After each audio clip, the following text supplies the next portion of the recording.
दोस्तों, चंद्रमा के बारे में आज हम आपको वो जानकारियां बताने वाले हैं जो बहुत सारे लोगों से छुपाई जाती हैं। इसलिए आप इस वीडियो को पूरा देखना। हमारी पृथ्वी से लाखों किलोमीटर दूर एक मौजूद पिंड जो हम इंसानों को हमेशा ही अपनी ओर आकर्षित करता रहा है। यही वजह है कि दुनिया की सबसे बड़ी अंतरिक्ष एजेंसी नासा ने आज से 50 साल पहले ही 1969 में चांद पर इंसानों को भेज दिया था। अंतरिक्ष एजेंसियों को चांद को करीब से जानने और चांद के रहस्यों का पता लगाने की इतनी इच्छा थी कि मात्र 4 सालों के भीतर ही नासा ने 6 बार चांद पर इंसानों को भेज दिया। लेकिन साल 1972 के बाद आखिर ऐसा क्या हुआ कि 50 साल बीत जाने के बाद भी अमेरिकी अंतरिक्ष एजेंसी नासा ने आज तक चांद पर किसी भी इंसान को नहीं भेजा। आखिर चांद पर ऐसा क्या हुआ कि नासा और बाकी के अंतरिक्ष एजेंसी चांद पर जाने से डरने लगे? क्या चांद पर अंतरिक्ष यात्रियों का सामना किसी अन्य ग्रह के जीवों से हुआ था? क्या चांद पर जाने वाले अंतरिक्ष यात्रियों को किसी ने वहां कभी दोबारा न आने का आदेश दिया था? क्या चांद पर जाने वाले अंतरिक्ष यात्रियों के साथ किसी प्रकार की दर्दनाक घटना हुई थी? या फिर इन सबसे अलग कहीं ऐसा तो नहीं नासा या फिर कोई भी अंतरिक्ष एजेंसी ने चांद पर आज तक किसी इंसान को भेजा ही नहीं? क्या इंसानों के चांद पर पहुंचने की कहानी ही झूठ थी? दोस्तों, इस वीडियो में हम इन्हीं कुछ सवालों के बारे में बताएंगे जो बेहद चौंकाने वाले हैं। लेकिन वीडियो शुरू करने से पहले अगर आप नए हैं तो हमारे चैनल को सब्सक्राइब करके बेल आइकन पर जरूर क्लिक कीजिए। 21 जुलाई 1969 ये वही दिन था जब नील आर्मस्ट्रांग ने चांद पर कदम रखकर इतिहास रच दिया। जिस चांद को हम सदियों से दूर से देखते आए थे, अंतरिक्ष एजेंसी नासा ने उस चांद पर इंसान को भेज दिया था। नासा यही नहीं रुका, मात्र 4 सालों के भीतर 5 और अमेरिकी अभियान चांद पर भेजे गए और साल 1972 में चांद पर पहुंचने वाले यूजीन सेरनन आखिरी अंतरिक्ष यात्री थे, जिसके बाद आज तक चांद पर किसी इंसान ने जाने का कभी नहीं सोचा। आखिर 50 सालों बाद जब हम विज्ञान की दुनिया में और आगे बढ़ चुके हैं तो हम चांद से पीछे क्यों भागने लगे? क्या चांद पर अंतरिक्ष यात्रियों का सामना किसी अन्य ग्रह के लोगों से हुआ? ऐसा कहा जाता है जब नील आर्मस्ट्रांग और एडविन एल्ड्रिन चंद्रमा की सतह पर घूम रहे थे तब उन लोगों को वहाँ कुछ रहस्यमय चीजें दिखाई दी जिनके बारे में उन्होंने कभी सोचा भी नहीं था। चांद पर अनेक ऊंचे ऊंचे टावर मौजूद थे जिनकी ऊंचाई 2000 मीटर से भी ज्यादा थी। ये सभी टावर बिल्कुल वीरान पड़े थे। ऐसा माना जाता है कि एलियंस ने ही चांद पर इन टावर्स को बनाया होगा ताकि वे पृथ्वी पर अपनी नजर रखें। लेकिन आखिरी बार जब इंसानों को चांद पर भेजा गया तब अंतरिक्ष यात्रियों का सामना कुछ ऐसे जीवों से हुआ जो नहीं चाहते थे कि इंसान चांद पर पहुंचे।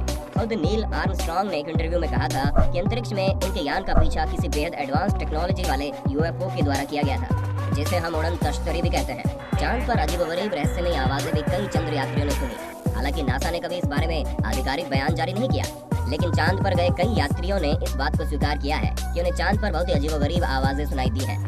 ऐसी आवाजें जो उन्होंने पहले कभी नहीं सुनी, जो बिल्कुल रहस्यमय आवाजें थी, जो शायद एलियंस के जहाजों की हो सकती है।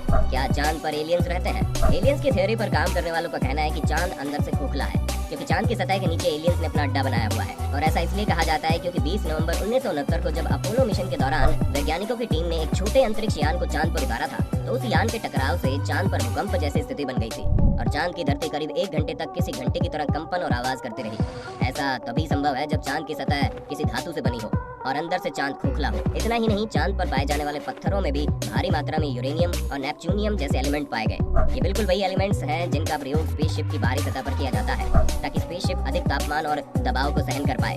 तो क्या चांद एलियंस का एक स्पेसशिप है जो लगातार पृथ्वी का चक्कर काटता रहता है, जैसे मानो सदियों से उस स्पेसशिप का मकसद सिर्फ पृथ्वी पर नजर रखना हो? खैर, जो भी हो, लेकिन चांद पर वापस जाने में कोई न कोई समस्या जरूर है, क्योंकि आज से 50 साल पहले अगर हम चांद पर कदम रखने में सफल हो चुके थे तो अब तो हम विज्ञान की दुनिया में और आगे जा चुके हैं। अब तो वैज्ञानिकों को चांद पर पूरा मोहल्ला बसा लेना चाहिए। पौराणिक तथ्य। पौराणिक कहानियों में चंद्रमा के बारे में एक चौंकाने वाली चीज जानने को मिली।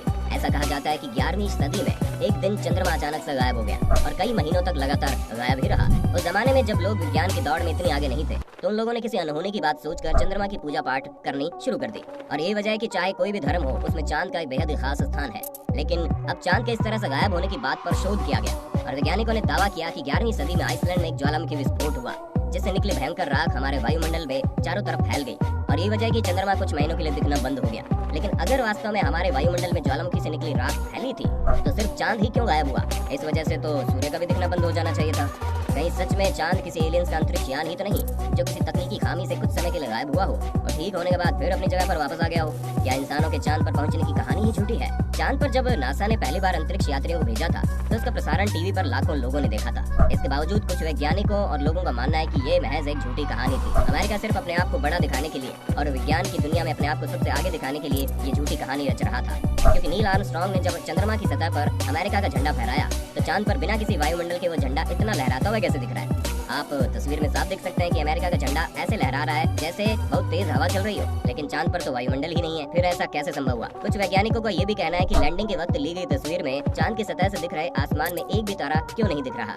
अब चांद पर इन पैरों के निशान को देखिए। कुछ वैज्ञानिक मानते हैं कि चांद पर नमी है ही नहीं और पैरों से इस तरह का निशान बिना नमी के संभव ही नहीं है। इन सभी तर्कों को देखकर वो चांद पर इंसानों के पहुंचने की कहानी को झूठा बताने की कोशिश करते हैं। उससे भी चौंकाने वाली बात तब सामने आई है जब पिछले साल नेशनल स्पेस काउंसिल की एक बैठक में नासा के प्रवक्ता ने कहा कि इंसानों को दोबारा फिर से चांद पर भेजा जाएगा, लेकिन इसकी तैयारी करने में अभी समय लगेगा और शायद हम 2028 तक चांद पर फिर से पहुंच जाएंगे। उनका ये बयान सवाल खड़े करता है। जब हम आधी सदी पहले ही कई बार लगातार चांद पर जा चुके हैं तो अब हमें तैयारी के लिए इतना लंबा वक्त क्यों चाहिए? विज्ञान की दुनिया में हम आगे बढ़े हैं या फिर हम विज्ञान की दुनिया में पीछे जा चुके हैं? कुछ वैज्ञानिकों का तो यहाँ तक मानना है कि जो भी अंतरिक्ष यात्री चांद पर पहुँचने के लिए निकले थे वो सब कभी वापस ही नहीं आए और अमेरिका ने लगातार अंतरिक्ष यात्रियों की जिंदगी दांव पर लगाई ताकि वो खुद को अंतरिक्ष विज्ञान की दौड़ में सबसे आगे रखें। क्या अधिक खर्च की वजह से कोई चांद पर नहीं गया? दरअसल चांद पर किसी इंसान को भेजना एक बहुत ही अधिक महंगा सौदा है। नासा के एक वैज्ञानिक का कहना है कि चांद पर इंसानों को भेजने में बहुत ही अधिक खर्चा लगता है और इतनी अधिक खर्च होने के बावजूद इंसानों को इसका कोई फायदा नहीं हुआ। यही वजह कि नासा और अन्य अंतरिक्ष एजेंसी चांद पर इंसानों को भेजने में पीछे हटने लगे। साल 2004 में अमेरिका के तत्कालीन राष्ट्रपति जॉर्ज बुश ने फिर से चांद पर इंसानों को भेजने की बात की थी और इसमें 104,000 मिलियन अमेरिकी डॉलर का अनुमानित खर्चा बताया गया था। जाहिर सी बात है, इतनी अधिक खर्च करने से पहले कोई जरूर सोचेगा। खैर जो भी हो, 1969 में उस दौर में जब हम इंसानों के पास ना तो इतनी बेहतरीन टेक्नोलॉजी थी, ना हमारे पास ऐसे सुपर कंप्यूटर्स थे और ना ही हमारे पास इतना बजट होता था, लेकिन फिर भी उस दौर में 4 साल के भीतर नासा ने 6 बार लगातार चांद पर इंसानों को भेज दिया। अब तो हम विज्ञान की दुनिया में कई गुना अधिक आगे निकल चुके हैं। अब हम चांद से भी दूर मंगल और बृहस्पति ग्रह तक पहुंचने की कोशिश में लगे हैं। अब तो चांद पर पहुंचना हमारे लिए आसान होना चाहिए। तो फिर भी नासा या फिर अन्य किसी अंतरिक्ष एजेंसी ने पिछले 50 सालों में चांद पर दोबारा जाने की कोशिश क्यों नहीं की? और इतनी अधिक बार चांद पर पहुंचने के बाद भी नासा को फिर से चांद पर जाने के लिए इतने अधिक समय क्यों चाहिए? ये सभी वो सवाल हैं जिनका जवाब अमेरिकी अंतरिक्ष एजेंसी नासा कभी खुलकर नहीं देता, जैसे वो बदनामी के डर से दुनिया के अन्य देशों से इन सभी बातों को छुपा कर रखना चाहता हो। दोस्तों, आखिर क्या वजह हो सकती है? चांद पर जाने में भारी भरकम खर्च, किसी दूसरे ग्रह के जीवों का सामना, अंतरिक्ष यात्रियों के साथ कोई दर्दनाक हादसा, या फिर चांद पर इंसानों का कदम रखना महज एक झूठी कहानी? आप चंद्रमा पर इंसानी मिशन के बारे में क्या सोचते हैं? अपने राय कमेंट में जरूर बताना और ऐसे इंटरेस्टिंग वीडियोस देखने के लिए हमारे चैनल को सब्सक्राइब करके बेल आइकन दबाना बिल्कुल मत भूलना।